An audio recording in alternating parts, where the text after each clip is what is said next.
Programme ਖਬਰ 'ਤੇ ਨਜ਼ਰ ਉਸ ਨੂੰ ਸਪਾਂਸਰ ਕਰਦੇ ਨੇ ਖਾਲਸਾ ਇੰਸ਼ੋਰੈਂਸ ਏਜੰਸੀ ਵਾਲੇ, ਜਿਨ੍ਹਾਂ ਦੇ ਕੋਲੋਂ ਤੁਸੀਂ ਹਰ ਇੱਕ ਤਰੀਕੇ ਦੀ ਇੰਸ਼ੋਰੈਂਸ ਕਰਵਾ ਸਕਦੇ ਹੋ। ਇੰਸ਼ੋਰੈਂਸ ਬਾਰੇ ਪਤਾ ਕਰਨ ਲਈ ਕਾਲ ਕਰ ਸਕਦੇ ਹੋ ਨੰਬਰ 408 272 2500 ਦੇ ਉੱਤੇ। ਇਸ ਮੌਕੇ cover California health insurance Obama care ਦੀਆਂ ਨਵੀਆਂ ਐਪਲੀਕੇਸ਼ਨਜ਼ ਰੀਨਿਊਅਲਸ ਦਾ ਸਮਾਂ ਚੱਲ ਰਿਹਾ ਹੈ। ਉਸ ਦੇ ਬਾਰੇ ਜਾਣਕਾਰੀ ਲਈ ਇਹਨਾਂ ਦੇ ਨਾਲ ਸੰਪਰਕ ਕਰੋ 4082722500 ਦੇ ਉੱਤੇ। ਇਸ ਦੇ ਨਾਲ Krishan Dhanota university, Baljinder Singh Nijjar Woodland, Sucha Singh, Jaskaran Singh, Gurpartap Singh Fresno, Paramjit Kaur Rangi Vacaville, Jarnail Singh Lynnwood, Harjit Singh, Surinder Kaur Aujla Dale City, G tire and lube ਵਾਲੇ, ਜਿਨ੍ਹਾਂ ਦੇ ਕੋਲੋਂ ਤੁਸੀਂ truck wash, oil change, air brake ਦਾ ਕੰਮ ਕਰਵਾ ਸਕਦੇ ਹੋ। ਨਵੇਂ ਪੁਰਾਣੇ ਟਾਇਰ ਵਾਜਿਬ ਕੀਮਤਾਂ 'ਤੇ ਖਰੀਦ ਸਕਦੇ ਹੋ। ਸੈਂਟਾਨੈਲਾ ਮੰਡੇਰਾ ਦੇ ਵਿੱਚ ਲੋਕੇਸ਼ਨ ਨੇ। ਕਾਲ ਕਰ ਸਕਦੇ ਹੋ Nimma Sahota 209 277 0113। West Coast truck driving school Fresno ਵਾਲੇ, ਜਿਹੜੇ ਕਿ ਤੁਹਾਨੂੰ ਟਰੱਕ ਦਾ ਲਾਇਸੈਂਸ ਵਧੀਆ ਸਿਖਲਾਈ ਦੇ ਕੇ ਘੱਟ ਸਮੇਂ ਦੇ ਵਿੱਚ ਲੈਣ 'ਚ ਸਹਾਇਤਾ ਕਰਦੇ ਨੇ। ਕਾਲ ਅਜੀਤ ਅਟਵਾਲ 559 374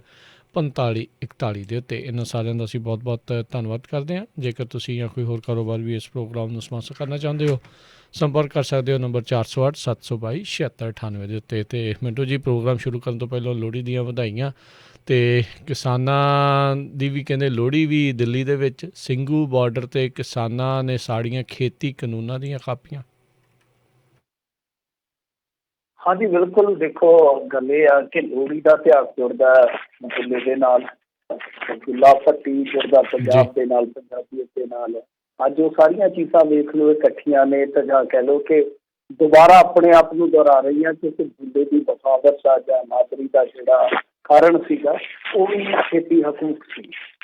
ਅਕਬਰ ਦੇ ਨਾਲ ਉਹਦੇ ਪਿਓ ਦਾ, ਦਾਦੇ ਦਾ ਜਾਂ ਤੀਜੀ ਪੀੜ੍ਹੀ ਦਾ ਜਿਹੜਾ ਮੱਥਾ ਲੱਗਿਆ ਸੀਗਾ ਉਹ ਇਸੇ ਕਰਕੇ ਸੀਗਾ ਕਿ ਹੱਥ ਸਾਡੇ ਨਾਲ, ਸਾਡੀਆਂ ਪੈਲੀਆਂ, ਸਾਡੀਆਂ ਫਸਲਾਂ, ਸਾਡਾ ਮਾਲੀਏ ਨੂੰ ਲੈ ਕੇ ਝਗੜਾ, ਕਿਸੇ ਨੂੰ ਪੁਸ਼ਤਾਂ ਜਿਹੜੀਆਂ ਨੇ ਉਹ ਨਾਦਰੀ ਦਾ ਪ੍ਰਤੀਕ ਬਣੀਆਂ, ਬਗਾਵਤ ਦਾ ਪ੍ਰਤੀਕ ਬਣੀਆਂ, ਔਰ ਇਹਨਾਂ ਨੇ ਹੀ ਸ਼ਹਾਦਤ ਦਿੱਤੀ ਹੈ। ਇਹ ਆਪਣੇ ਆਪ ਦੇ ਵਿੱਚ ਬੜੀ ਦਿਲਚਸਪ ਕੜੀ ਜੁੜਦੀ ਆ ਕਿ ਉਹੀ ਪੰਜਾਬੀਅਤ ਇੱਕ ਵਾਰੀ ਫੇਰ ਉੱਠਦੀ ਹੈ। ਉਸ ਦੌਰ ਦੇ ਵਿੱਚ ਜਦੋਂ ਬਹੁਤ ਕੁਛ ਮਿੱਤਲ ਹੋ ਗਿਆ ਸੀ, ਤਾਂ ਅੱਜ ਉਹੀ ਲੋਹੜੀ ਹੈ। ਅੱਜ ਉਸੇ ਤਰ੍ਹਾਂ ਦੀ ਇੱਕ ਤਰ੍ਹਾਂ ਨਾਲ ਕਹਿ ਲਓ ਕਿ ਨਾਦਰੀ ਹੈ, ਉਸੇ ਤਰ੍ਹਾਂ ਦਾ ਹੀ ਮਾਹੌਲ ਹੈ, ਉਸੇ ਤਰ੍ਹਾਂ ਦੀ ਹੀ ਇੱਕ ਜੱਦੋ ਜਹਿਦ ਹੈ ਕਿ ਅਸੀਂ ਆਪਣੇ ਹੱਕ ਜਿਹੜੇ ਲੈਣੇ। ਤਾਂ ਬਹੁਤ ਕੁਛ ਸਮਾਨ ਜਾਪਦਾ ਹੈ, ਬਹੁਤ ਕੁਛ ਇਕਸਾਰ ਜਾਪਦਾ ਹੈ। ਤਾਂ ਜਿਹੜੀ ਲੋਹੜੀ ਅੱਜ ਬਾਲੀ ਗਈ ਆ, ਵੈਸੇ ਤੇ ਉੱਥੇ ਉਤਸ਼ਾਹ ਦੀ ਕੋਈ ਕਮੀ ਨਹੀਂ ਹੈ, ਚਾਹੇ ਉਹ ਸਿੰਘੂ ਹੋਵੇ ਚਾਹੇ ਟਿਕਰੀ ਹੋਵੇ। ਉੱਥੇ ਇਹ ਨਹੀਂ ਹੈ ਕਿ ਲੋਹੜੀ ਬੜੀ ਸੈਡ ਹੈ ਕਿ ਬਹੁਤ ਢਹਿੰਦੀ ਕਲਾ ਵਾਲਾ ਮਾਹੌਲ ਹੈ, ਐਸਾ ਨਹੀਂ ਹੈ। ਉੱਥੇ ਜਿਹੜਾ ਵੀ ਦਿਨ ਤਿਉਹਾਰ ਆਉਂਦਾ ਤਾਂ ਮੇਰੇ ਖਿਆਲ ਦੇ ਨਾਲ ਪੰਜਾਬ ਦੇ ਨਾਲੋਂ ਵੀ ਸ਼ਾਇਦ ਉੱਥੇ ਉਤਸ਼ਾਹ ਜ਼ਿਆਦਾ ਹੋਏਗਾ, ਕਿਉਂਕਿ ਅਸਲ ਦੇ ਵਿੱਚ ਅਸਲ ਪੰਜਾਬ ਰਲ ਕੇ ਉੱਥੇ ਬੈਠਾ ਹੈ ਨਾ। ਰਲ ਕੇ ਜੋ ਅਸੀਂ ਤਿਉਹਾਰ ਮਨਾਉਂਦੇ ਸੀ, ਪਿਰਤ ਮਨਾਉਂਦੇ ਸੀਗੇ, ਉਹ ਤੇ ਪਿਰਤ ਵੈਸੇ ਵੀ ਸਾਡੇ ਤੋਂ ਥੋੜ੍ਹੀ ਛੁੱਟ ਗਈ ਸੀਗੀ, ਤਾਂ ਉਹਨੂੰ ਹੋਰ ਵੀ ਗਾੜਿਆ, ਹੋਰ ਵੀ ਗੂੜਿਆ ਕਰ ਰਹੇ ਨੇ ਲੋਕ। ਤਾਂ ਉਹਨਾਂ ਨੇ ਅੱਜ ਭੁੱਗੇ ਦੇ ਵਿੱਚ, ਜਿਹਨੂੰ ਆਪਾਂ ਬਾਲਦੇ ਕਹਿੰਦੇ, ਭੁੱਗਾ ਕਹਿ ਦਿੰਦੇ ਹਾਂ, ਲੋਹੜੀ ਦੀ ਰਾਤ ਬਾਲਦੇ ਆ, ਤਾਂ ਉਹ ਬਾਲ ਕੇ ਭੁੱਗਾ ਉਹਨਾਂ ਨੇ ਉੱਥੇ ਬਿੱਲਾਂ ਦੀਆਂ ਕਾਪੀਆਂ ਸਾੜੀਆਂ, ਜਾਂ ਕਹਿ ਲਓ ਕਿ ਜੋ ਕੁਛ ਥੋਪਿਆ ਜਾ ਰਿਹਾ, ਜਿਵੇਂ ਬਿਨਾਂ ਮੰਗਿਆ ਤੋਂ ਕਾਨੂੰਨ ਥੋਪ ਦਿੱਤੇ ਗਏ, ਫਿਰ ਬਿਨਾਂ ਮੰਗਿਆ ਤੋਂ ਕਮੇਟੀ ਥੋਪ ਦਿੱਤੀ ਜਾਂਦੀ ਹੈ। ਤਾਂ ਉਸ ਚੀਜ਼ ਦਾ ਜਿੱਦਾਂ ਕਹਿ ਲਈਏ ਕਿ ਇੱਕ ਤਰ੍ਹਾਂ ਨਾਲ ਉਹ ਕਾਟ ਕਰ ਰਹੇ ਨੇ, ਇੱਕ ਤਰ੍ਹਾਂ ਨਾਲ ਵਿਰੋਧ ਕਰ ਰਹੇ ਨੇ ਕਿ ਸਾਨੂੰ ਇਹ ਚੀਜ਼ਾਂ ਨਹੀਂ ਚਾਹੀਦੀਆਂ। ਅਸੀਂ ਆਪਣੀਆਂ ਜ਼ਮੀਨਾਂ ਦੇ ਮਾਲਕ ਹਾਂ, ਅਸੀਂ ਆਪਣੀਆਂ ਫਸਲਾਂ ਦੇ ਮਾਲਕ ਹਾਂ, ਸਾਡੇ ਹੱਕ ਨੇ। ਅਸੀਂ ਕਹਿਨੂੰ ਕੀ ਕੁਛ ਵੇਚਣਾ, ਕਿਹਨੂੰ ਕੀ ਕੁਛ ਦੇਣਾ ਹੈ, ਉਹ ਸਾਡੇ ਤੇ ਰਹਿਣ ਦਿਓ। ਤਾਂ ਸਾਨੂੰ ਤੁਸੀਂ ਕਿਸੇ ਜੰਜੀਰ ਦੇ ਵਿੱਚ ਨਾ ਜਕੜੋ, ਕਿਸੇ ਸੰਗਲ ਦੇ ਨਾਲ ਨਾ ਨੋੜੋ ਕਿ ਤੁਸੀਂ ਭਾਈ ਇੱਧਰ ਹੀ ਇਹਨਾਂ ਜੋ ਕਿ ਇਹੀ ਸਭ ਕੁਛ ਕਰਨਾ। ਇਹ ਮਾਹੌਲ ਸੀਗਾ ਉੱਥੇ, ਬਹੁਤ ਕੁਛ ਐਸਾ ਸੀਗਾ ਜਿਹੜਾ ਪਹਿਲੀ ਵਾਰੀ ਆਪਾਂ ਦੇਖ ਰਹੇ ਹਾਂ। ਬਹੁਤ ਕੁਛ ਤੋਂ ਭਾਵ ਇਹ ਆ ਕਿ ਜਿਸ ਤਰ੍ਹਾਂ ਲੋਹੜੀ ਦੇ ਵਿੱਚ ਅੱਗੇ ਆਪਾਂ ਤਿਲ ਸੁੱਟਦੇ ਸੀਗੇ, ਖਿੱਲ ਸੁੱਟਦੇ ਸੀ, ਉਹ ਤਾਂ ਦੇਖਿਆ ਸੀਗਾ। ਬਿੱਲ ਸੁੱਟਦੇ ਆ ਪਹਿਲੀ ਵਾਰੀ ਦੇਖਿਆ, ਪਹਿਲੀ ਮਰਤਬਾ ਤਿਲ ਖਿੱਲ ਉਹ ਸਭ ਕੁਛ ਨਹੀਂ ਸ਼ਾਇਦ, ਪਰ ਬਿੱਲ ਜ਼ਰੂਰ ਲੋਕਾਂ ਨੇ ਦੇਖਿਆ ਕਿ ਬਿੱਲ ਸਾੜੇ ਜਾ ਰਹੇ ਆ। ਤਾਂ ਇੱਥੇ ਪੰਜਾਬ ਦੇ ਵਿੱਚ ਵੀ ਲੋਹੜੀ ਜਿਹੜੀ ਆ, ਤੁਹਾਨੂੰ ਪਤਾ ਹੀ ਹੈ, ਵੈਸੇ ਵੀ ਜਿਹੜਾ ਪਿਛਲਾ ਸਾਲ ਸੀ ਕਾਫੀ ਦਰਦ ਦੇ ਕੇ ਗਿਆ, ਕਾਫੀ ਪੀੜਾਂ ਦੇ ਕੇ ਗਿਆ, ਕਾਫੀ ਕੁਛ ਦੇ ਕੇ ਗਿਆ। ਸਟ੍ਰੈਸ ਬਹੁਤ ਰਹੀ ਹੈ ਪਿਛਲੇ ਸਾਲ। ਤਾਂ ਇਸ ਵਾਰੀ ਤੁਹਾਨੂੰ ਪਤਾ ਹੀ ਹੈ 2021 ਦੇ ਵਿੱਚ ਜਿਹੜਾ ਪਹਿਲਾ ਵੱਡਾ ਤਿਉਹਾਰ ਹੁੰਦਾ ਉਹ ਲੋਹੜੀਓ ਹੀ ਆਉਂਦਾ ਜਦੋਂ ਵੀ ਨਵੇਂ ਸਾਲ ਦੀ ਆਮਦ ਹੁੰਦੀ ਹੈ। ਤਾਂ ਐਤਕੀ ਦਾ ਜਿਹੜਾ ਤੇ ਇਹ ਤਿਉਹਾਰ ਸੀਗਾ ਪੰਜਾਬ ਦੇ ਵਿੱਚ ਵੀ ਵਿਸ਼ੇਸ਼ ਉਤਸ਼ਾਹ ਵਾਲਾ ਸੀਗਾ। ਸੋ ਢਹਿੰਦੀ ਕਲਾ ਦਾ ਕਿਤੇ ਪਸਾਰ ਨਹੀਂ, ਮਤਲਬ ਇਹ ਸਮਝਿਓ ਕਿ ਪਤਾ ਨਹੀਂ ਉੱਥੇ ਕਿਸ ਤਰ੍ਹਾਂ ਦਾ ਮਾਹੌਲ ਹੋਏਗਾ। ਹਾਂ, ਲੜਾਈ ਲੰਬੀ ਦਾ ਮੁੱਢ ਵੱਧ ਗਿਆ ਕਿਉਂਕਿ ਕਮੇਟੀ ਨੇ ਕਹਿ ਦਿੱਤਾ ਕਿ 2 ਮਹੀਨਿਆਂ ਦੇ ਵਿੱਚ ਦੇਣੀ ਹੈ ਰਿਪੋਰਟ, ਜਾਂ ਉਹਨਾਂ ਨੂੰ ਜਿਸ ਤਰ੍ਹਾਂ ਦਾ ਹੁਕਮ ਹੋਇਆ ਵਾ, ਤਾਂ 2 ਮਹੀਨਿਆਂ ਦਾ ਆਟਾ ਤੇ ਘੱਟੋ ਘੱਟ ਉੱਥੇ ਪੈਕ ਹੋ ਗਿਆ। ਤਾਂ ਇਸ ਤੋਂ ਬਾਅਦ ਦੀ ਹੁਣ ਅਗਲੀ ਜਿਹੜੀ ਰੂਪ ਰੇਖਾ ਸਭ ਤੋਂ ਵੱਡਾ ਹੁਣ ਜੇ ਤਿਉਹਾਰ ਕਹਿ ਲਈਏ ਤਾਂ 26 ਜਨਵਰੀ ਆਉਣਾ। 26 ਜਨਵਰੀ ਦੀ ਤਿਆਰੀ ਜਿਹੜੀ ਆ ਉਹ ਪੂਰੀ ਗੜ੍ਹਕ ਦੇ ਨਾਲ ਕੀਤੀ ਜਾ ਰਹੀ ਆ, ਗੜ੍ਹਕ ਦੇ ਨਾਲ ਕੀਤੀ ਜਾ ਰਹੀ ਆ। ਲੋਕ ਇੱਥੇ ਟਰੈਕਟਰਾਂ ਦਾ ਮਾਰਚ ਜਿਹੜਾ ਜਾਂ ਕਹਿ ਲਓ ਰਿਹਰਸਲ ਹੈ ਜਿਹੜੀ ਉਹ ਇੱਥੇ ਸ਼ਹਿਰਾਂ 'ਚ ਵੀ ਕਰਦੇ ਪਏ ਨੇ, ਪਿੰਡਾਂ ਦੇ ਵਿੱਚ ਵੀ ਕਰਦੇ ਪਏ ਨੇ।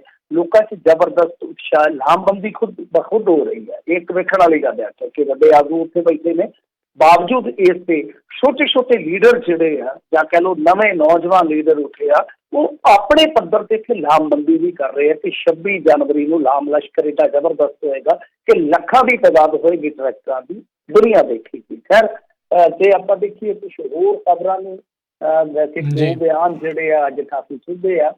ਇੱਕ ਤੇ ਹੇਮਾ ਮਾਲਿਨੀ ਨੇ ਜਿਸ ਤਰ੍ਹਾਂ ਦਾ ਬਿਆਨ ਦਿੱਤਾ, ਬੜਾ ਅਜੀਬੋ-ਗਰੀਬ ਸੀਗਾ।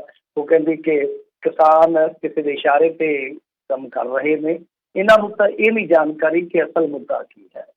ਮਤਲਬ ਕਿ ਸਾਰੀ ਜਾਣਕਾਰੀ ਉਸ ਹੇਮਾ ਮਾਲਿਨੀ ਨੂੰ ਹੈ ਜੋ ਫੋਟੋ ਸੈਸ਼ਨ ਕਰਵਾਉਂਦੀ ਹੈ ਦਾਤੀ ਫੜ ਕੇ, ਜਿਹਨੂੰ ਸ਼ਾਇਦ ਇਹ ਨਹੀਂ ਪਤਾ ਹੋਣਾ ਕਿ ਕਣਕ ਕਿਸ ਰੁੱਤ ਦੇ ਵਿੱਚ ਬੀਜੀ ਜਾਂਦੀ ਹੈ। ਤਾਂ ਉਹ ਕਿਸਾਨਾਂ ਨੂੰ ਸਵਾਲ ਕਰ ਰਹੀ ਹੈ। ਚਲੋ ਸਵਾਲ ਕਰਨਾ ਹਰੇਕ ਦਾ ਹੱਕ ਹੈ, ਅਸੀਂ ਵੀ ਕਰਦੇ, ਇਹ ਵੀ ਕਰੀ ਜਾਣ, ਪਰ ਇਸ ਤਰ੍ਹਾਂ ਮਿਆਰੋਂ ਡਿੱਗ ਕੇ ਸਵਾਲ ਕਰਨਾ, ਕਿਉਂਕਿ ਇਹਦਾ ਪਤੀ ਦੇਵ ਤੇ ਕਹਿ ਰਿਹਾ ਕਿਸੇ ਟਾਈਮ ਦਾ ਦਿਲਾਵਰ ਖਾਨ, ਉਹ ਤੇ ਕਹਿ ਰਿਹਾ ਕਿ ਕਿਸਾਨਾਂ ਨੂੰ, ਮੇਰੇ ਵੀਰਾਂ ਨੂੰ ਹੱਕ ਦਿਓ ਜੀ। ਭਾਵੇਂ ਇੱਕ ਵਾਰੀ ਪਹਿਲਾਂ ਟਵੀਟ ਡਿਲੀਟ ਵੀ ਕਰ ਦਿੰਦਾ ਹੈ ਪਰ ਬਾਅਦ ਦੇ ਵਿੱਚ ਫਿਰ ਉਹ ਮੰਗਦਾ ਆ। ਤਾਂ ਦੂਸਰੇ ਪਾਸੇ ਜੇ ਦੇਖੀਏ ਤਾਂ ਸਾਕਸ਼ੀ ਮਹਾਰਾਜ ਨੇ ਵੀ ਅੱਜ ਕਾਫੀ ਵੱਡਾ ਬਿਆਨ ਦਿੱਤਾ।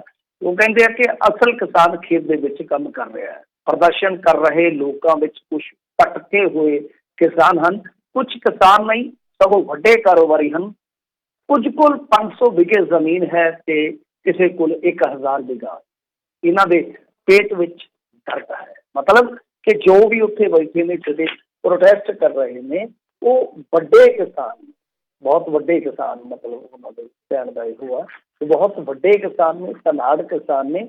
ਇਸ ਕਰਕੇ ਹੀ ਉਹ ਰੌਲਾ ਪਾ ਰਹੀ ਆ। ਤਾਂ ਇਹਨਾਂ ਨੂੰ ਕੁਛ ਮਿਸਾਲਾਂ ਦੇ ਦੇਣੀਆਂ ਚਾਹੀਦੀਆਂ। ਸਾਕਸ਼ੀ ਮਹਾਰਾਜ ਵਰਗੇ ਲੋਕ ਜਿਹੜੇ ਕਿ ਸਿਰਫ ਤੇ ਸਿਰਫ ਇੱਕੋ ਹੀ ਕੰਮ ਜਾਣਦੇ ਆ, ਫਿਰਕੂ ਜ਼ਹਿਰ ਫੈਲਾਉਣਾ, ਜਿਨ੍ਹਾਂ ਦਾ ਹੋਰ ਕੋਈ ਨਾ ਸਿਆਸੀ ਤਜਰਬਾ ਹੈ, ਨਾ ਕੋਈ ਸਮਾਜਿਕ ਰੁਤਬਾ ਹੈ, ਸਿਰਫ ਇਹੀ ਗੱਲਾਂ ਦੇ ਵਿੱਚ ਮੁਹਾਰਤ ਆ ਕਿ ਕਿਸ ਤਰ੍ਹਾਂ ਫਿਰਕੂ ਜ਼ਹਿਰ ਜਿਹੜਾ ਆ ਉਹ ਉਗਲਛਣਾ ਹੈ। ਤਾਂ ਇਹਨਾਂ ਨੂੰ ਦੱਸਣਾ ਪਏਗਾ ਕਿ ਇਸ ਅੰਦੋਲਨ ਦੇ ਵਿੱਚ ਧਨੌਲੇ ਤੋਂ ਜਨਕ ਰਾਜ ਵੀ ਸ਼ਹੀਦ ਹੋਏ ਆ। ਮਕੈਨਿਕ ਸਨ ਪੇਸ਼ੇ ਤੋਂ, ਜ਼ਮੀਨ ਨਹੀਂ ਸੀਗੀ, ਹਿੰਦੂ ਭਾਈਚਾਰੇ ਤੋਂ ਸਨ, ਸਨਾਤਨੀ ਸਨ, ਉਹ ਜਨਕ ਰਾਜ। ਇਸ ਅੰਦੋਲਨ ਦੇ ਵਿੱਚ ਮੱਖਣ ਖਾਨ ਵੀ ਸ਼ਹੀਦ ਹੋਏ, ਜਿਨ੍ਹਾਂ ਦੇ ਕੋਲ ਕੋਈ ਜ਼ਮੀਨ ਨਹੀਂ ਸੀ, ਜਿਨ੍ਹਾਂ ਦਾ ਖੇਤੀ ਦੇ ਨਾਲ ਕੋਈ ਵਾਸਤਾ ਨਹੀਂ ਸੀਗਾ, ਬਾਵਜੂਦ ਇਸਦੇ ਉਹ ਇਸ ਸੰਘਰਸ਼ ਚ ਕੁੱਦੇ, ਨਾ ਸਿਰਫ ਕੁੱਦੇ ਬਲਕਿ ਉਹ ਇਸ ਘੋਲ ਤੋਂ ਕੁਰਬਾਨ ਵੀ ਹੋ ਜਾਂਦੇ। ਤਾਂ ਤੁਸੀਂ ਕਿਸ ਤਰ੍ਹਾਂ ਕਹਿ ਸਕਦੇ ਹੋ ਕਿ 1000 ਵਿਗੇ ਵਾਲਾ, 500 ਵਿਗੇ ਵਾਲਾ ਉੱਥੇ ਬੈਠਾ? ਉੱਥੇ ਤੇ ਬੇਜ਼ਮੀਨ ਲੋਕ ਵੀ ਬੈਠੇ ਆ, ਪਰ ਜ਼ਮੀਰਦਾਰ ਨੇ ਤੁਹਾਡੇ ਵਾਂਗੂ, ਉਹ ਇਸ ਪੱਖੋਂ ਨਹੀਂ ਬਚੜੇ ਹੋਏ ਕਿ ਤੁਸੀਂ ਜ਼ਮੀਰ ਮਾਰ ਕੇ ਹੀ ਪ੍ਰਦਰਸ਼ਨ ਕਰ ਰਹੇ ਹੋ, ਤੁਸੀਂ ਸਮਰਥਨ ਕਰ ਰਹੇ ਹੋ, ਪ੍ਰਦਰਸ਼ਨਕਾਰੀਆਂ ਦਾ ਵਿਰੋਧ ਕਰ ਰਹੇ ਹੋ।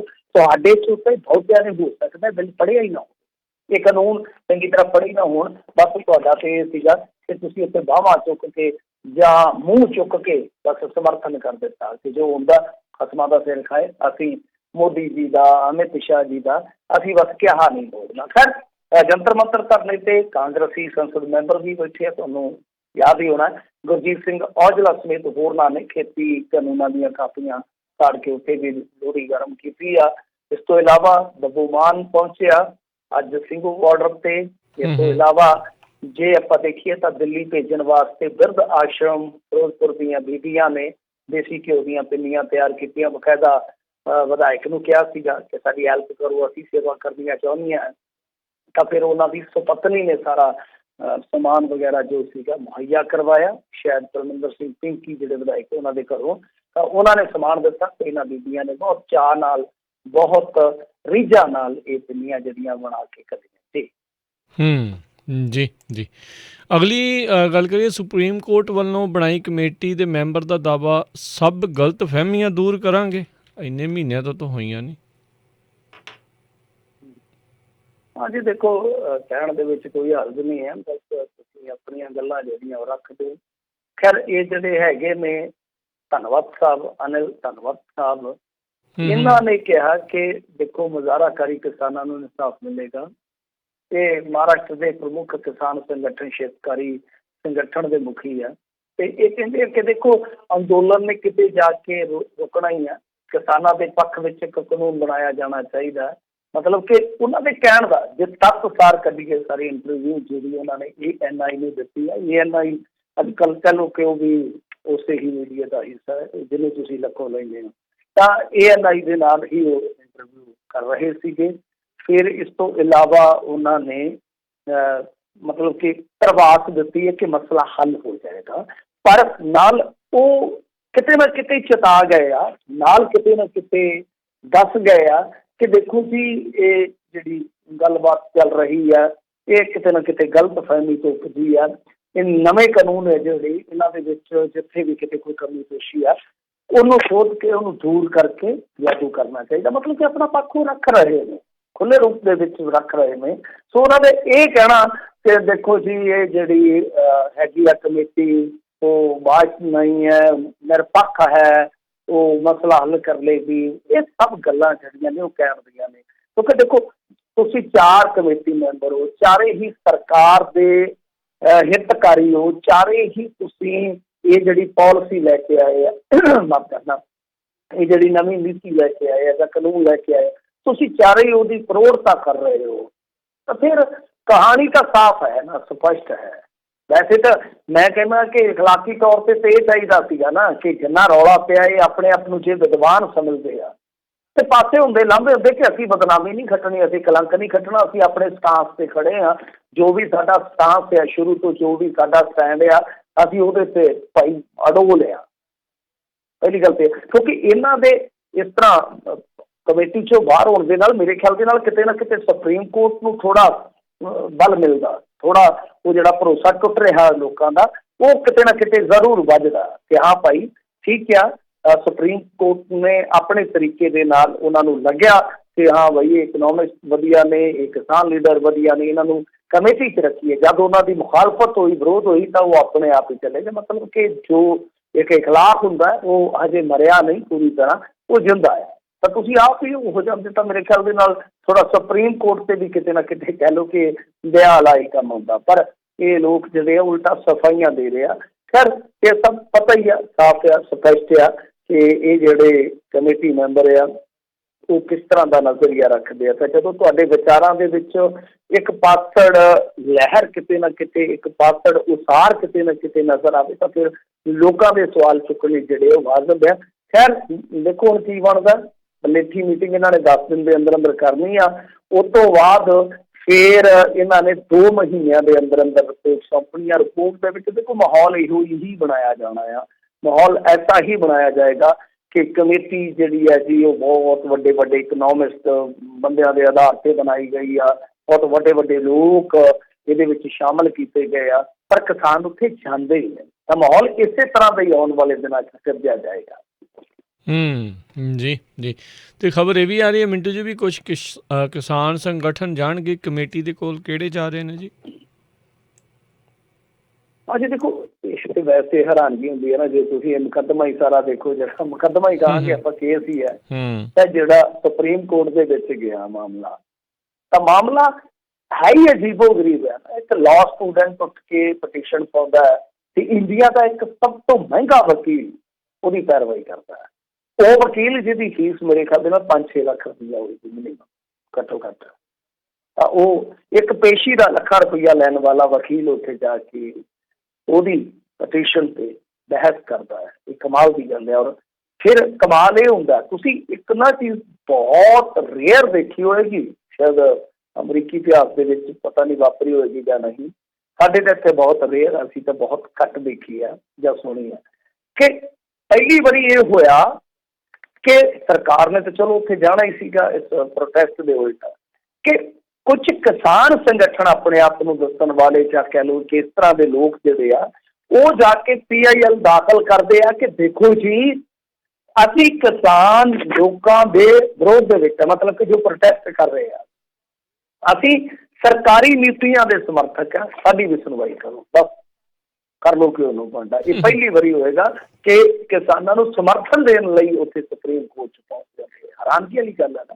ਫਿਰ ਤੁਹਾਨੂੰ ਯਾਦ ਹੋਣਾ, ਸਭ ਤੋਂ ਪਹਿਲਾਂ ਭਾਰਤੀ ਕਿਸਾਨ ਯੂਨੀਅਨ ਬਾਨੂ ਵਾਲੇ ਗਏ ਸੀ ਉੱਥੇ, ਔਰ ਉਸ ਦਿਨ ਤੁਸੀਂ ਉਹ ਦੇਖ ਕੇ ਦੱਸਿਆ ਸੀ ਗੂਗਲ ਤੋਂ ਕਿ ਸ਼ਾਇਦ ਯੂਪੀ ਦੇ ਹਾਂਜੀ, ਇਹ ਕੁਝ ਕਿਸਾਨ ਸੰਗਠਨ ਉੱਥੇ ਗਏ ਜ਼ਰੂਰ, ਔਰ ਇਹਨਾਂ ਨੇ ਉੱਥੇ ਕਿਸਾਨਾਂ ਦੀ ਗੱਲ ਵੀ ਰੱਖੀ। ਪਰ ਗਾਂ ਜੋ ਮਾਹੌਲ ਬਣਦਾ ਪਿਆ, ਜਿਹਦੀ ਮੈਂ ਥੋੜ੍ਹੀ ਜਿਹੀ ਗੱਲ ਪਿੱਛੇ ਕੀਤੀ ਆ, ਤੇ ਹੁਣ ਬਾਕੀ ਗੱਲ ਰਹਿੰਦੀ ਜਿਹੜੀ ਉਹ ਕਰ ਦੇਣਾ।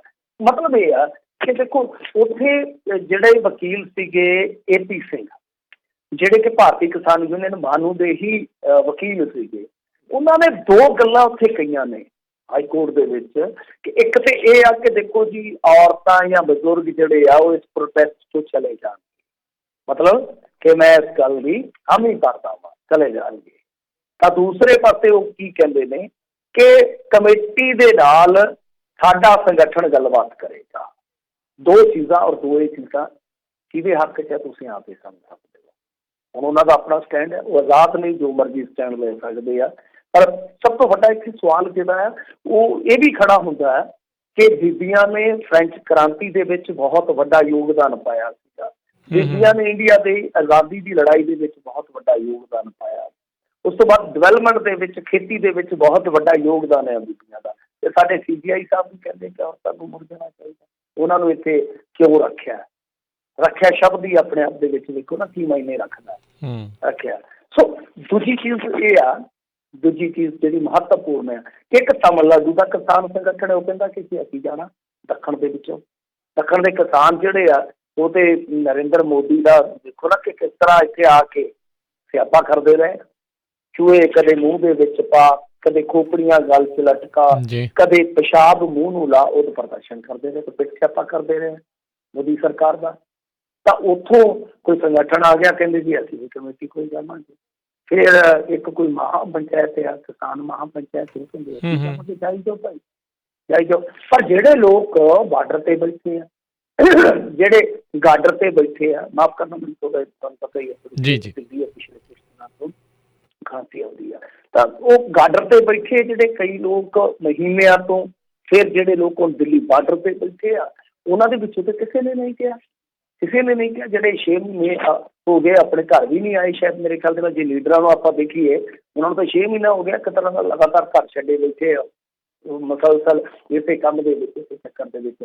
ਤਾਂ ਹੋਣਾ ਕੀ ਆ, ਜਿਹੜੀ ਮੈਂ ਗੱਲ ਕਹਿ ਰਿਹਾ ਸੀਗਾ, ਪੁਆਇੰਟ ਵਾਲੀ ਗੱਲ ਹੈ, ਜਿਹੜੀ ਨੋਟ ਕਰਨ ਵਾਲੀ ਗੱਲ ਆ, ਕਿ ਹੌਲੀ ਹੌਲੀ ਇਸੇ ਤਰ੍ਹਾਂ ਦਾ ਹੀ ਮਾਹੌਲ ਬਣਾਇਆ ਜਾਏਗਾ, ਕਿਉਂਕਿ ਕਿਸਾਨ ਜਥੇਬੰਦੀਆਂ ਨੇ ਇਸ ਕਮੇਟੀ ਨੂੰ ਰੱਦ ਕਰ ਦਿੱਤਾ ਸ਼ੁਰੂਆਤੀ ਦੌਰ ਦੇ ਵਿੱਚ। ਇਹ ਕਮੇਟੀਆਂ ਜਾਣਗੀਆਂ, ਹੋਰ ਸਰਕਾਰੀ ਕਮੇਟੀਆਂ ਜਿਹੜੀਆਂ ਇਸ ਤਰ੍ਹਾਂ ਦੀਆਂ ਜਥੇਬੰਦੀਆਂ ਜਿਹੜੀਆਂ ਉਹ ਜਾਣਗੀਆਂ, ਹਾਮੀ ਭਰਨਗੀਆਂ। ਉਸ ਤੋਂ ਬਾਅਦ ਪੂਰੇ ਦੇਸ਼ ਦੇ ਵਿੱਚ ਮਾਹੌਲ ਬਣਾਇਆ ਜਾਏਗਾ, ਮਾਹੌਲ ਸਿਰਜਿਆ ਜਾਏਗਾ ਕਿ ਦੇਖੋ ਸਿਰਫ ਤੇ ਸਿਰਫ ਕੁਛ ਕਾਮਰੇਡ, ਕੁਛ ਖਾਲਿਸਤਾਨੀ, ਕਿਉਂਕਿ ਖਾਲਿਸਤਾਨੀ ਸ਼ਬਦ ਮੈਂ ਇਸ ਕਰਕੇ ਕਹਿ ਰਿਹਾ ਵਾਂ ਕਿ ਇਹਦੇ ਤੇ ਬਕਾਇਦਾ ਬਹਿਸ ਹੋਈ ਹੈ, ਜ਼ਿਕਰ ਹੋਇਆ ਇਹਦਾ, ਔਰ ਉਸ ਤੋਂ ਬਾਅਦ ਐਫੀਡੈਵਿਟ ਮੰਗਿਆ ਗਿਆ ਕਿ ਐਫੀਡੈਵਿਟ ਦੇ ਦਿਓ ਇਸ ਮੁੱਦੇ ਤੇ ਸੁਪਰੀਮ ਕੋਰਟ ਦੇ ਵਿੱਚ। ਤਾਂ ਕੱਲ ਨੂੰ ਇਹੀ ਹੋਏਗਾ ਕਿ ਇਹ ਤੇ ਅਲਗਾਓਵਾਦੀ, ਹਿੰਦੀ ਦਾ ਕੀ ਸ਼ਬਦ ਇਸਤੇਮਾਲ ਕਰਦੇ ਅਕਸਰ, ਪੰਜਾਬੀ 'ਚ ਵੱਖਵਾਦੀ, ਇਹ ਤਾਂ ਉਹ ਲੋਕ ਨੇ, ਇਹ ਕਾਮਰੇਡ ਤੇ ਖਾਲਿਸਤਾਨੀ ਇਕੱਠੇ ਹੋਏ ਬੈਠੇ ਆ। ਸੋ ਇਹ ਮਾਹੌਲ ਬਣਾਉਣ ਦਾ ਯਤਨ ਕੀਤਾ ਜਾਏਗਾ। ਬਹੁਤ ਹੱਦ ਤੱਕ ਇਹੀ ਕਹਾਣੀ ਅੱਗੇ ਖੜੀ ਜਾਣੀ ਆ ਕਿ ਕਿਸਾਨ ਜਥੇਬੰਦੀਆਂ ਨੇ ਆਪਣਾ ਸਟੈਂਡ ਸਪਸ਼ਟ ਕਰ ਦਿੱਤਾ। ਕੱਲ ਨੂੰ ਉਹਨਾਂ ਦੇ ਇਸ ਪ੍ਰੋਟੈਸਟ ਦੇ ਵਿੱਚ ਪਤਾ ਨਹੀਂ ਕੀ ਹੋਣਾ, ਉਹ ਆਪਾਂ ਨਹੀਂ ਕਹਿ ਸਕਦੇ, ਇਹ ਸਾਡੇ ਚੀਜ਼ ਨਹੀਂ ਹੈ। ਪਰੰਤੂ ਜੋ ਦੂਸਰੇ ਪੱਖ ਤੋਂ ਹੋਏਗਾ ਉਹ ਸਾਫ਼ ਨਜ਼ਰ ਆਉਂਦਾ ਹੈ। ਇਸੇ ਤਰ੍ਹਾਂ ਹੀ ਕਮੇਟੀਆਂ ਭੁਗਤਾਈਆਂ ਜਾਣਗੀਆਂ, ਜਥੇਬੰਦੀਆਂ ਭੁਗਤਾਈਆਂ ਜਾਣਗੀਆਂ ਕਮੇਟੀ ਦੇ ਪਾਸ, ਔਰ ਉਹਨਾਂ ਦਾ ਫਿਰ ਉਹ ਜਿਹੜਾ ਇਸ ਹੱਕ ਦੇ ਵਿੱਚ ਭੁਗਤਣਾ ਕਿ ਇਹ ਕਾਨੂੰਨ ਠੀਕ ਨੇ, ਉਹਨਾਂ ਨੂੰ ਨੈਰੇਟਿਵ ਦੇ ਰੂਪ ਦੇ ਵਿੱਚ ਅੱਗੇ ਵਧਾਇਆ ਜਾਏਗਾ। ਜੀ ਜੀ ਜੀ ਮਿੰਟੂ ਜੀ, ਅਗਲੀ ਜਿਹੜੀ ਗੱਲ ਕਰਦੇ ਜਾਈਏ, ਕਹਿੰਦੇ ਭਾਜਪਾ ਦੀ ਵੱਡੀ ਕਾਰਵਾਈ, ਜ਼ਿਲ੍ਹਾ ਇਕਾਈ ਕੀਤੀ ਭੰਗ। ਇਹ ਦੇਖ ਲਓ, ਇਹ ਆ ਕਹਿੰਦੇ ਨਾ ਕਿ ਸਾਡੀ ਵਿਚਾਰਧਾਰਾ ਬੜੀ ਮਜ਼ਬੂਤ ਹੈ ਜੀ, ਸਾਡੀ ਜਿਹੜੀ ਸਿਆਸੀ ਇੱਕ ਪਾਰਟੀ ਹੈ ਉਹ ਬਹੁਤ ਮਜ਼ਬੂਤ ਆ, ਸਾਡੇ ਲੋਕ ਜਿਹੜੇ ਆ ਉਹ ਬਹੁਤ ਰਾਸ਼ਟਰ ਪ੍ਰੇਮੀ ਆ, ਦੇਸ਼ ਪ੍ਰੇਮੀ। ਚੰਗੀ ਗੱਲ ਹੈ। ਦੇਖ ਲਓ ਇਹਨਾਂ ਦਾ ਇਤਵਾਰ ਕਿੰਨਾ ਕੁ। ਸੁਖਬੀਰ ਸਿੰਘ ਬਾਦਲ ਆ ਗਿਆ, ਜਿਵੇਂ ਕਈ ਫਿਲਮਾਂ ਚ ਆ ਗਿਆ, ਓਏ ਆ ਗਿਆ, ਇਹ ਅੱਜ ਕੱਲ੍ਹ ਹੀਰੇ ਚੁਗਣ ਵਾਸਤੇ ਆ ਗਿਆ। ਸੁਖਬੀਰ ਸਿੰਘ ਬਾਦਲ ਕਹਿੰਦੇ ਹੁੰਦੇ ਨਾ ਕਿ ਮੈਂ ਹੀਰੇ ਚੁਗਦਾ ਦੂਸਰੀਆਂ ਪਾਰਟੀਆਂ ਚ, ਤਾਂ ਇਹ ਤਾਂ ਕਰਕੇ ਇਕਾਈ ਇਹਨਾਂ ਨੇ ਪੱਕ ਕੀਤੀ ਕਿ ਹੀਰੇ ਚੁਗਣ ਨਿਕਲ ਪਏ ਬਾਦਲ ਪਿੰਡ ਤੋਂ। ਸੁਖਬੀਰ ਸਿੰਘ ਬਾਦਲ ਇਹਨਾਂ ਨੇ ਅੱਜ ਵਿਜੇ ਛਾਬੜਾ ਇਹਨਾਂ ਦਾ ਉਹ ਚੁਗ ਲਿਆ ਕਹਿ ਲਓ ਜਾਂ ਚੁੱਕ ਲਿਆ ਕਹਿ ਲਓ, ਤੇ ਉਹ ਪਾਰਟੀ ਚ ਲੈ ਗਏ ਆ। ਵੱਡੀ ਗੱਲ ਇਹੀ ਸੀਗੀ ਕਿ ਜਦੋਂ ਇਹਨਾਂ ਨੂੰ ਭਿਣਕ ਲੱਗੀ ਕਿ ਸੁਖਬੀਰ ਸਿੰਘ ਬਾਦਲ ਕਈਆਂ ਬੂਟਿਆਂ ਨੂੰ ਖੱਗ ਸਕਦਾ ਸਾਡੇ ਵਿਹੜੇ ਚੋਂ, ਤਾਂ ਇਹਨਾਂ ਨੇ ਚੱਕ ਕੇ ਇਹ ਵੇਖੋ ਕਿੰਨੀ ਕਾਰਵਾਈ ਤਗੜੀ ਕੀਤੀ ਕਿ ਆਪਣੇ ਜ਼ਿਲ੍ਹੇ ਦੀ ਜਿਹੜੀ ਸਾਰੀ ਇਕਾਈ ਸੀ ਟੋਟਲੀ ਭੰਗ ਕਰ ਦਿੱਤੀ। ਕਹਿੰਦੇ ਜੀ ਸਾਨੂੰ ਸਮਾਚਾਰ ਮਿਲਿਆ ਜੀ ਕੁਛ ਦਿਨਾਂ ਤੋਂ ਇਹ ਅਨੁਸ਼ਾਸਨ ਤੋੜ ਰਹੇ ਨੇ, ਕੁਛ ਦਿਨਾਂ ਤੋਂ ਇਹਨਾਂ ਦੀਆਂ ਗਤੀਵਿਧੀਆਂ ਜਿਹੜੀਆਂ ਨੇ ਉਹ ਠੀਕ ਨਹੀਂ ਹੈ, ਸੋ ਇਸ ਕਰਕੇ ਇਕਾਈ ਜਿਹੜੀ ਆ ਤੁਰੰਤ ਪ੍ਰਭਾਵ ਦੇ ਨਾਲ ਭੰਗ ਕਰ ਦਿੱਤੀ ਗਈ ਆ। ਪਰ ਮਸਲਾ ਅਸਲ ਦੇ ਵਿੱਚ ਇਹੀ ਸੀ ਕਿਉਂਕਿ ਬਾਅਦ ਦੇਰ ਸ਼ਾਮ ਸਪਸ਼ਟ ਹੋ ਗਿਆ ਜਦੋਂ ਵਿਜੇ ਛਾਬੜਾ ਜਿਹੜੇ ਆ ਉਹ ਅਕਾਲੀ ਦਲ ਦੀ ਬੇੜੀ ਦੇ ਵਿੱਚ ਸਵਾਰ ਹੋ ਗਏ। ਤਾਂ ਇਹ ਹੈ ਹਾਲ ਭਾਰਤੀ ਜਨਤਾ ਪਾਰਟੀ ਦਾ। ਇਹ ਹਾਲੇ ਦਾਅਵਾ ਕਰਦੇ ਪਏ ਆ ਕਿ 117 ਚ 118 ਜਿੱਤ ਜਾਣੀਆਂ ਜੀ, ਇੱਕ ਵਧਾ ਕੇ ਦੱਸ ਦਿੰਦੇ ਤੇ 117 ਜਿੱਤ ਕੇ ਅਸੀਂ ਜੀ ਮੁੱਖ ਮੰਤਰੀ ਬਣਾਵਾਂਗੇ। ਦੇਖੋ ਹਰਜੀਤ ਮੇਰੇ ਵਕਤ ਗਾਂਧੀ ਨਹੀਂ ਤੁਸੀਂ ਕਰਦਾ, ਬਣਾਵਾਂਗੇ ਸਰਕਾਰ ਬਣਾਵਾਂਗੇ। ਜਿੱਦਾਂ ਕੋਈ ਸਰਕਾਰ ਨਹੀਂ ਬਣਾਉਣੀ, ਬਸ ਤਾਸ਼ ਦੇ ਪੱਤਿਆਂ ਦਾ ਘਰ ਬਣਾਉਣਾ ਨਾ, ਇਹ ਅੱਜ ਡਿੱਗ ਪਿਆ ਕੱਲ੍ਹ ਡਿੱਗ ਪਿਆ, ਕੋਈ ਗੱਲ ਪਰਸੋਂ ਤਾਂ ਅਸੀਂ ਖੜਾ ਕਰ ਹੀ ਦੇਣਾ। ਤਾਸ਼ ਦੇ ਪੱਤਿਆਂ ਦਾ ਘਰ ਕੋਈ ਚੱਕਰ ਨਹੀਂ ਹੈ, ਸਰਕਾਰ ਬਣਾਉਣੀ ਹੈ। ਪਰ ਹੇਠਲੇ ਪੱਧਰ ਤੇ ਤੁਸੀਂ ਦੇਖੋ ਕਿ ਕਿੰਨਾ ਜ਼ਿਆਦਾ ਬਿਖਰਾਵ ਹੈ ਇਸ ਪਾਰਟੀ ਦੇ ਵਿੱਚ। ਦੇਖੋ ਕੱਲ੍ਹ ਨੂੰ ਕੀ ਹੋਣਾ, ਮੈਂ ਜਿਵੇਂ ਅਕਸਰ ਕਹਿੰਦਾ ਕਿ ਰਾਜਨੀਤੀ 'ਚ ਉਹ ਚੀਜ਼ਾਂ ਜਿਹੜੀਆਂ ਨੇ ਸਿਆਸੀਆਂ ਨਹੀਂ ਜਾਂਦੀਆਂ, ਪਰ ਇਹਨਾਂ ਦੀ ਹਾਲਤ ਜਿਹੜੀ ਆ ਉਹ ਇਹਨਾਂ ਚੀਜ਼ਾਂ ਤੋਂ ਨਜ਼ਰ ਆਉਂਦੀ ਪਈ ਆ। ਹੇਠਲੇ ਪੱਧਰ ਤੇ ਅਸਤੀਫੇ ਦੇ ਰਹੇ ਨੇ ਇਹਨਾਂ ਦੇ ਲੀਡਰ, ਬਹੁਤ ਹੱਦ ਤੱਕ ਉਹ ਘਬਰਾਏ ਹੋਏ ਨੇ, ਬਹੁਤ ਹੱਦ ਤੱਕ ਦੁਬਿਧਾ ਦਾ ਸ਼ਿਕਾਰ ਨੇ, ਔਰ ਇੱਥੋਂ ਤੱਕ ਕਿ ਇੰਨੀ ਬੇਚੈਨੀ ਵੱਧ ਗਈ ਹੇਠਲੇ ਪੱਧਰ ਤੇ ਕਿ ਇਲੈਕਸ਼ਨ ਦੇ ਵਿੱਚ ਹਾਲੇ ਮੇਰੇ ਖਿਆਲ ਦੇ ਨਾਲ ਲਾ ਲਓ ਕਿ ਘੱਟੋ ਘੱਟ 13-14 ਮਹੀਨੇ ਪਏ ਆ, ਉਹ ਹੁਣ ਤੋਂ ਜੁਗਾੜਬੰਦੀ ਕਰ ਰਹੇ ਆ ਕਿ ਕਿਸੇ ਨਾ ਕਿਸੇ ਤਰੀਕੇ ਨਾਲ ਇਸ ਤੋਂ ਨਿਕਲੀਏ ਤੇ ਕੋਈ ਦੂਸਰਾ ਆਪਣਾ ਟਿਕਾਣਾ ਜਿਹਾ ਬਣਾ ਲਈਏ ਜਾਨ। ਜੀ ਜੀ ਬਿਲਕੁਲ, ਹਰ ਇੱਕ ਨੂੰ ਪਤਾ ਲੱਗ ਰਿਹਾ ਵੀ ਹੁਣ ਜਾ ਕੇ ਚੋਗਾ ਚੁਗਣਾ ਕਿੱਥੇ ਆ। ਅਗਲੀ ਜਿਹੜੀ ਗੱਲ ਕਰੀਏ, ਕਹਿੰਦੇ ਪਾਕਿਸਤਾਨ ਵਿੱਚ ਸ਼੍ਰੀ ਨਨਕਾਣਾ ਸਾਹਿਬ ਗੁਰਦੁਆਰਾ ਸਾਹਿਬ 'ਤੇ ਹਮਲਾ ਕਰਨ ਦੇ 3 ਦੋਸ਼ੀਆਂ ਨੂੰ ਸੁਣਾਈ ਗਈ ਸਜ਼ਾ। ਮੇਰੇ ਖਿਆਲ ਦੇ ਨਾਲ ਇਹੋ ਦਿਨ ਹੀ ਸੀਗੇ ਜਦੋਂ ਹਰੀ ਹਿੰਸਾ ਹੋਈ ਸੀਗੀ, ਚਿਸ਼ਤੀ ਨਾਂ ਦਾ ਸੀਗਾ ਬੰਦਾ। ਹਾਂਜੀ, ਉਹ ਜਨਵਰੀ ਦਾ ਮਹੀਨਾ ਸੀ ਜਦੋਂ ਆਉਂਦੇ ਸੀ ਅਸੀਂ ਇਹਨੂੰ ਗੁਲਾਮੇ ਮੁਸਤਫਾ ਬਣਾਉਣਾ ਵਾ, ਫਲਾਟ ਕਰਨਾ, ਤੋੜ ਦਿਆਂਗੇ।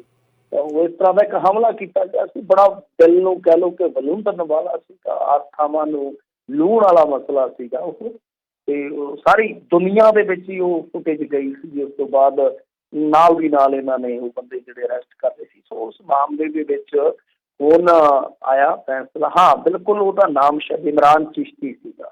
ਜੀ ਤੁਸੀਂ ਸਹੀ ਬਿਆਨਿਆ। ਤਾਂ ਇਮਰਾਨ ਚਿਸ਼ਤੀ ਉਹਨੂੰ 2 ਸਾਲ ਦੀ ਸਜ਼ਾ ਸੁਣਾ ਦਿੱਤੀ ਗਈ, 10,000 ਰੁਪਇਆ ਜੁਰਮਾਨਾ ਵੀ ਪਾਇਆ ਗਿਆ। ਇਸ ਤੋਂ ਇਲਾਵਾ ਜਿਹੜੇ 2 ਹੋਰ ਮੁਲਜ਼ਮ ਸੀ, ਮੁਹੰਮਦ ਸਲਮਾਨ ਤੇ ਮੁਹੰਮਦ ਅਹਿਮਦ, ਇਹਨਾਂ ਨੂੰ ਵੀ 6 ਮਹੀਨਿਆਂ ਦੀ ਕੈਦ ਸੁਣਾਈ ਗਈ ਆ।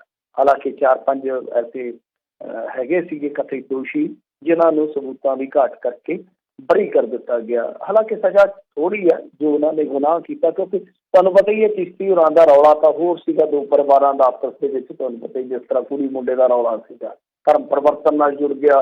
ਫਿਰ ਉਸ ਤੋਂ ਬਾਅਦ ਇਹ ਇੱਕ ਐਸਾ ਮਾਹੌਲ ਖੜਾ ਕਰਨ ਦਾ ਯਤਨ ਕੀਤਾ ਗਿਆ ਕਿ 2 ਫਿਰਕੇ ਆਪਸ ਦੇ ਵਿੱਚ ਟਕਰਾ ਜਾਣ। ਤਾਂ ਮਤਲਬ ਕਿ ਪਰਸਨਲ ਇੱਕ ਡਿਸਪਿਊਟ ਸੀਗਾ ਜਿਹੜਾ ਵੱਧਦਾ ਇੱਥੋਂ ਤੱਕ ਚਲੇ ਗਿਆ ਕਿ ਭੀੜ ਨੂੰ ਉਕਸਾ ਕੇ ਇਹ ਬੰਦਾ ਜਿਸ ਤਰ੍ਹਾਂ ਦੀ ਉੱਤੇ ਦਿਖਾ ਰਿਹਾ ਸੀ ਕਰਤੂਤ, ਬਹੁਤ ਸ਼ਰਮਨਾਕ ਸੀ। ਖੈਰ ਚਲੋ ਮੈਂ ਮੰਨਦਾ, ਮੇਰਾ ਮੰਨਣਾ ਕਿ ਜਿਸ ਤਰ੍ਹਾਂ ਦਾ ਕਾਰਾ ਕੀਤਾ ਗਿਆ, ਕਾਰਾ ਬਹੁਤ 2 ਫਿਰਕਿਆਂ ਦਾ ਟਕਰਾਅ ਔਰ ਪੂਰੀ ਦੁਨੀਆ ਦੇ ਵਿੱਚ ਆਪਣੇ ਦੇਸ਼ ਨੂੰ ਬਦਨਾਮ ਕਰ ਦੇਣਾ ਆਪਣੀ ਹਰਕਤ ਦੇ ਨਾਲ, ਛੋਟੀ ਮੋਟੀ ਗੱਲ ਨਹੀਂ। ਹਾਲਾਂਕਿ ਚਾਰਜਸ ਵੱਡੇ ਸੀ ਇਹਦੇ ਤੇ, ਪਰ ਸਜ਼ਾ ਪਤਾ ਨਹੀਂ ਉੱਥੋਂ ਦੇ ਕਾਨੂੰਨ ਦਾ ਹੁਣ ਆਪਾਂ ਨੂੰ ਪੂਰਾ ਇਲਮ ਨਹੀਂ ਹੈ, ਗਿਆਨ ਨਹੀਂ ਹੈ, ਤਾਂ ਸਜ਼ਾ ਥੋੜ੍ਹੀ ਹੈ ਮੇਰੇ ਖਿਆਲ ਦੇ ਨਾਲ। ਜਿਸ ਤਰ੍ਹਾਂ ਦੀ ਉਹਨਾਂ ਨੇ ਹਿਮਾਕਤ ਕੀਤੀ, ਜਿਸ ਤਰ੍ਹਾਂ ਦੀ ਉਹਨਾਂ ਨੇ ਹਰਕਤ ਕੀਤੀ ਆ, ਪਰ ਫਿਰ ਵੀ ਇੱਕ ਚੀਜ਼ ਦੇਖੋ ਨਾ ਕਿ 1 ਸਾਲ ਦੇ ਅੰਦਰ ਅੰਦਰ ਉਹਨਾਂ ਨੇ ਨਵੇੜਾ ਕਰ ਦਿੱਤਾ ਸੀ। ਇਹ ਨਹੀਂ ਹੈ ਜੀ ਤੇ ਜੀ ਚਾਰਜ ਸ਼ੀਟ ਹੀ ਨਹੀਂ ਫਾਈਲ ਹੋਈ 2-2 ਸਾਲ 3-3 ਸਾਲ ਜਿਹੜੀਆਂ ਉਹਨਾਂ ਨੇ ਤਾਂ ਆਪਣੇ ਪ੍ਰਧਾਨ ਮੰਤਰੀ ਵੀ ਟੰਗ ਦਿੱਤੇ, ਮਤਲਬ ਉਹਨਾਂ ਦੇ ਵੀ ਕੇਸ ਚਲਾ ਕੇ। ਠੀਕ ਹੈ, ਫੌਜ ਦਾ ਉੱਥੇ ਜਿਸ ਤਰ੍ਹਾਂ ਦਾ ਹੈ ਸਿਸਟਮ ਦੇ ਵਿੱਚ ਦਖਲਅੰਦਾਜ਼ੀ ਵਾਲਾ ਕੰਮ ਉਹ ਹੈ,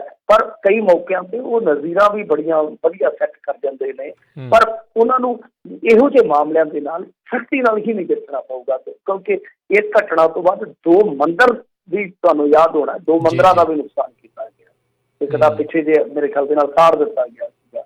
ਤਾਂ ਇਹ ਚੀਜ਼ਾਂ ਜਿਹੜੀਆਂ, ਕਿਉਂਕਿ ਉੱਥੇ ਹਿੰਦੂ ਜਾਂ ਸਿੱਖ ਭਾਈਚਾਰੇ ਵਾਲੇ ਉਹ ਘੱਟ ਗਿਣਤੀਆਂ, ਤਾਂ ਜਦ ਤੁਸੀਂ ਇੰਡੀਆ ਦੇ ਸਵਾਲ ਚੁੱਕਦੇ ਹੋ ਕਿ ਘੱਟ ਗਿਣਤੀਆਂ ਤੇ ਇੱਥੇ ਵੀ ਤਸ਼ੱਦਦ ਹੁੰਦਾ, ਅਤਿਆਚਾਰ ਹੁੰਦਾ, ਤਾਂ ਫਿਰ ਤੁਹਾਨੂੰ ਆਪਣੇ ਘਰ 'ਚ ਵੀ ਝਾਕਣਾ ਪਊਗਾ ਕਿ ਉੱਥੇ ਕਿਸ ਤਰ੍ਹਾਂ ਧਰਮ ਪਰਿਵਰਤਨ ਹੁੰਦੇ ਆ, ਕਿਸ ਤਰ੍ਹਾਂ ਮੰਦਿਰ ਤੋੜੇ ਜਾਂਦੇ। ਬੇਸ਼ੱਕ ਤੁਸੀਂ ਦੂਜੇ ਨੂੰ ਕਾਫਰ ਮੰਨਦੇ ਹੋਵੋ, ਪਰ ਜਦੋਂ ਤੁਸੀਂ ਉਹ ਸੰਵਿਧਾਨਕ ਹੱਕ ਦੇ ਮਾਈਨੋਰਟੀਆਂ ਨੂੰ, ਤਾਂ ਫਿਰ ਇਸ ਤਰ੍ਹਾਂ ਦੀਆਂ ਜਿਹੜੀਆਂ ਘਟਨਾਵਾਂ ਵਾਪਰਦੀਆਂ ਤੁਹਾਨੂੰ ਵੀ ਥੋੜ੍ਹਾ ਆਪਣੇ ਬੁੱਕਲ 'ਚ ਝਾਕੀ ਉਹ ਰੋਕਣੀਆਂ ਪੈਣਗੀਆਂ। ਇੱਧਰ ਵੀ ਜਿਹੜੇ ਲੋਕ ਆ, ਇੱਧਰ ਵੀ ਉਹ ਜਿਹੜੇ ਧਾਰਮਿਕ ਸਥਾਨ ਹੈ, ਚਾਹੇ ਕਿਸੇ ਦੇ ਵੀ ਧਾਰਮਿਕ ਸਥਾਨ ਹੋਣ, ਉਹਨਾਂ ਦੀ ਸੁਰੱਖਿਆ ਯਕੀਨੀ ਬਣਾਉਣ ਵਾਸਤੇ ਤਗੜੇ ਫੈਸਲੇ, ਕਰੜੇ ਫੈਸਲੇ ਲੈਣੇ ਪੈਣ।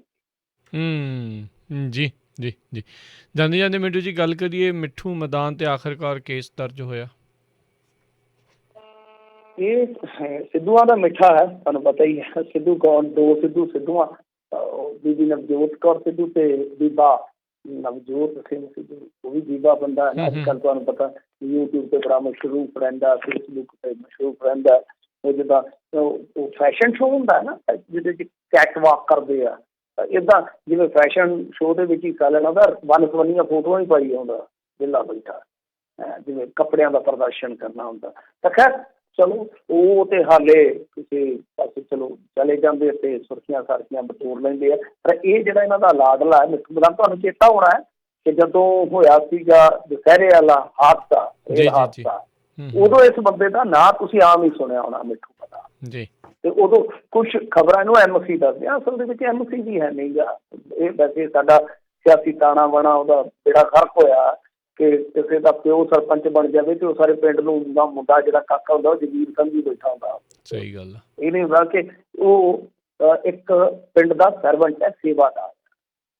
ਤਾਂ ਜਗੀਰਦਾਰੀ ਸੋਚ ਜਿਹੜੀ ਆ, ਉਹ ਜਗੀਰਦਾਰੂ ਸੋਚ ਕਿਹਾ ਜਾਂਦਾ ਅਸਲ ਦੇ ਵਿੱਚ, ਉਹ ਭਾਰੀ ਹੋ ਜਾਂਦੀ ਹੈ। ਤੇ ਇਹ ਵੀ ਫੀਲਿੰਗ ਏਦਾਂ ਹੀ ਚੱਕੀ ਫਿਰਦਾ ਸੀ ਜਿਵੇਂ ਪ੍ਰਾਈਮ ਮਿਨਿਸਟਰ ਹੋ ਗਏ, ਜਦ ਕਿ ਇਹ ਕਾਉਂਸਲਰ ਵੀ ਹੈ ਨਹੀਂ ਸੀਗਾ ਇਹ ਬੰਦਾ। ਇਹਦਾ ਬਹੁਤ ਝਕਾ ਖੁੱਲਾ, ਉਦੋਂ ਵੀ ਨਿਕਲ ਗਿਆ ਹੈ, ਫਸਿਆ ਨਹੀਂ ਹੈ।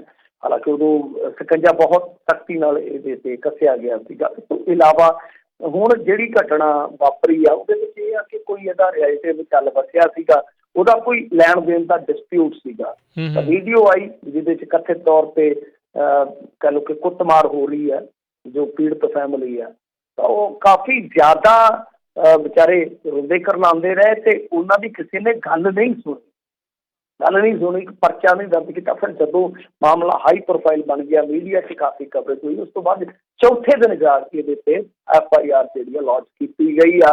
ਪਰ ਜਿਹੜਾ ਪੀੜਤ ਪਰਿਵਾਰ ਹੈ ਉਹ ਕਹਿੰਦੇ ਕਿ ਸਾਡੀਆਂ ਔਰਤਾਂ ਦੇ ਨਾਲ ਬੜਾ ਮਿਸਬਿਹੇਵ ਕੀਤਾ ਗਿਆ, ਉਹਦੀ ਕੋਈ ਧਾਰਾ ਨਹੀਂ ਜੋੜੀ ਗਈ। ਸੋ ਇਸ ਕਰਕੇ ਉਹ ਕਿਤੇ ਨਾ ਕਿਤੇ ਇਸ ਮਾਮਲੇ ਦੇ ਵਿੱਚ ਅਸੰਤੁਸ਼ਟ ਵੀ ਨਜ਼ਰ ਆਏ।